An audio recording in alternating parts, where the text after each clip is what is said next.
চট্টগ্রাম কক্সবাজার রুটে অভিনব সব কৌশলে চোরাচালান হচ্ছে ইয়াবা। ভাড়ার গাড়িতে যাত্রী পরিবহনের আড়ালেও চলছে এ বাণিজ্য। চট্টগ্রামে র্যাবের অভিযানে ধরা পড়া 2 জন দিয়েছে চাঞ্চল্যকর তথ্য। তাদের দাবি ইয়াবার বড় ডিলারদের আস্তানা উখিয়ার রোহিঙ্গা ক্যাম্পে, পুরো বাজারও তাদের নিয়ন্ত্রণে। রেইনবো অ্যাক্রোপ্লাস্টে অ্যাক্রিলিক এমালশন থাকায় মুছে ফেলা যায় যে কোনো দাগ সহজেই। Rainbow Paints. মাইক্রোবাসের ভেতর বিশেষ কৌশলে রাখা ছিল 9 প্যাকেট ভর্তি 18,000 ইয়াবা। এমন কৌশলে লুকানো মেকানিক নিয়ে গিয়েও খুঁজে বের করতে পারেনি র্যাব।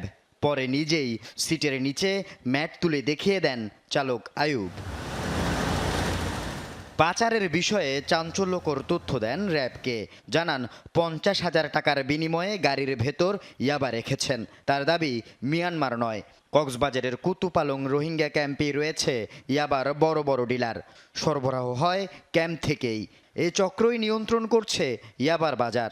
আটক আয়ুবও সেই ক্যাম্প থেকে চালানটি চট্টগ্রামে নিয়ে আসছিলেন।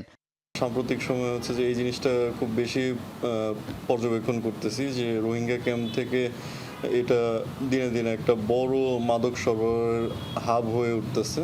তো আমরা হচ্ছে যে সেদিকে আরেকটু গভীরভাবে নজর দেওয়ার চেষ্টা করতেছি, যাতে করে হচ্ছে যে রোহিঙ্গা ক্যাম্প থেকে যে মাদকের সাপ্লাইটা প্রতিনিয়ত আমাদের চট্টগ্রাম শহর এবং দেশের বিভিন্ন আনাচে কানাচে সরবরাহ হচ্ছে, এটাকে যেতে হচ্ছে যে আমরা আরও কমিয়ে নিয়ে আসতে পারি।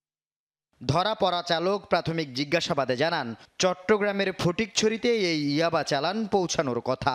তথ্য পেয়ে ফটিকছড়িতে অভিযান চালিয়ে এক নারীকে আটক করে র্যাব। তার বাড়িতেও পাওয়া যায় কৌশলে লুকিয়ে রাখা ইয়াবা।